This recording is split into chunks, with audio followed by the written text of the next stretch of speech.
हम बात कर रहे हैं रामगढ़ की रानी अवंतीबाई लोधी की। 1857 की क्रांति की प्रणेताओं में अग्रणीय थीं, लेकिन इतिहास में समुचित स्थान नहीं पा सकीं। अवंतीबाई लोधी का जन्म 16 अगस्त 1831 को ग्राम मनकेहड़ी जिला सिवनी में जमींदार राव जुझार सिंह के घर लोधी परिवार में हुआ था।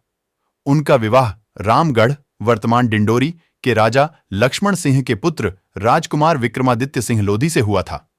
उनके 2 बच्चे थे, कुंवर अमन सिंह और कुंवर शेर सिंह। 1850 में राजा लक्ष्मण सिंह की मृत्यु हो गई और जन्म 16 अगस्त 1831 मनखेड़ी गांव सिवनी। मृत 20 मार्च 1878, उम्र 26 वर्ष। राष्ट्रीयता भारतीय। जीवन साथी महाराजा विक्रमादित्य सिंह। माता पिता जमींदार राव जुझार सिंह। पिता महारानी अवंतीबाई लोधी। 16 अगस्त 1831, 20 मार्च 1878 एक भारतीय रानी शासिका और स्वतंत्रता सेनानी थीं। वह मध्य प्रदेश के रामगढ़ वर्तमान डिंडोरी की रानी थीं। 1857 के राजकाज ठीक से नहीं चला पा रहे थे। उनकी मृत्यु के बाद नाबालिग होने की वजह से उनके पुत्रों अमन सिंह और शेर सिंह को उनके अधिकारों से वंचित कर दिया गया और उनकी जमींदारी कोर्ट ऑफ वार्ड्स को सौंप दी गई। 17 मई 1857 को मेरठ से बगावत की शुरुआत हुई, जो तुरंत ही उत्तरी भारत के एक बड़े हिस्से में फैल गई। जल्द ही यह खबर जबलपुर पहुंच गई। जबलपुर में पहले से ही अंग्रेजों की एक बड़ी फौज मौजूद थी। अंग्रेजों के लिए अगले चंद महीने आने वाले खतरों की वजह से बेचैनी भरे थे।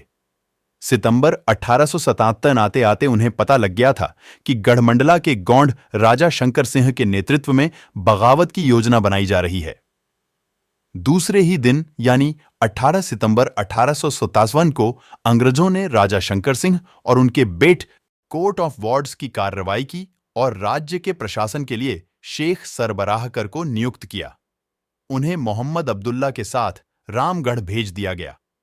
रानी ने इसे अपना अपमान समझकर सरबराहकारों को रामगढ़ से निष्कासित कर दिया। इसी बीच राजा की मृत्यु हो गई और सारी जिम्मेदारी रानी पर आ गई। उन्होंने राज्य के किसानों को अंग्रेजों के निर्देशों का पालन न करने का आदेश दिया। इस सुधार कार्य से रानी की लोकप्रियता में वृद्धि हुई।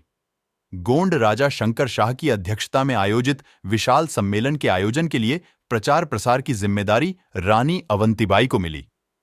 रानी ने अपनी जिम्मेदारी का निर्वहन करते हुए पड़ोसी राज्यों के राजाओं और जमींदारों को पत्र के साथ कांच की चूड़ियां भेजीं और पत्र में लिखा, या तो मातृभूमि की रक्षा के लिए कमर कस लो या कांच की चूड़ियां पहनकर घर बैठ जाओ। तुम्हें अपने धर्म की शपथ पूरी करनी चाहिए। जिसने भी यह संदेश पढ़ा वह देश के लिए अपना सब कुछ कुर्बान करने को तैयार हो गया। रानी की पुकार की गूंज दूर दूर तक गूंज उठी और योजना के अनुसार आसपास के सभी राजा अंग्रेजों के विरुद्ध एकजुट हो गए।